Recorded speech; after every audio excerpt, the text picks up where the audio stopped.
జగన్ టైంలో ఇసుక దోపిడీ జరగలేదని చెప్తే అమాయకత్వం. ఖచ్చితంగా జరిగింది. ఒక 3,500 కోట్లేమో రాష్ట్ర ప్రభుత్వం డబ్బులు వచ్చినాయి. మిగతాయన్నీ కూడా వాళ్ళే తీసుకున్నారు.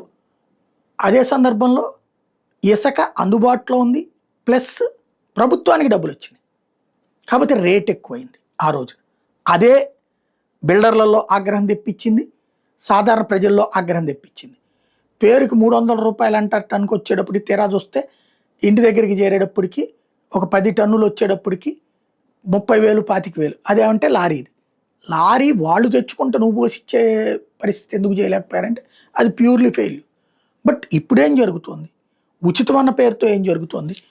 వరుసగా నిన్న ఈనాడు రాసుకొచ్చిన వార్తల మీద ఇవాళ సాక్షి రివర్స్లో వేసుకొచ్చింది. దొంగ ఎత్తులు నక్క జిత్తులు అంటూ రాష్ట్ర ఇసుక దోపిడీ మీద ఈనాడు పచ్చపైత్యం. యథేచ్ఛగా ఇసుకను దోచేస్తుంది చంద్రబాబు అండ్ గ్యాంగే. గత వైఎస్ఆర్సీ ప్రభుత్వం ఇసుక దోపిడీ జరిగిందని దుష్ప్రచారం. అప్పట్లో పారదర్శకంగా టెండర్ల ద్వారా ఇసుక కాంట్రాక్టులు.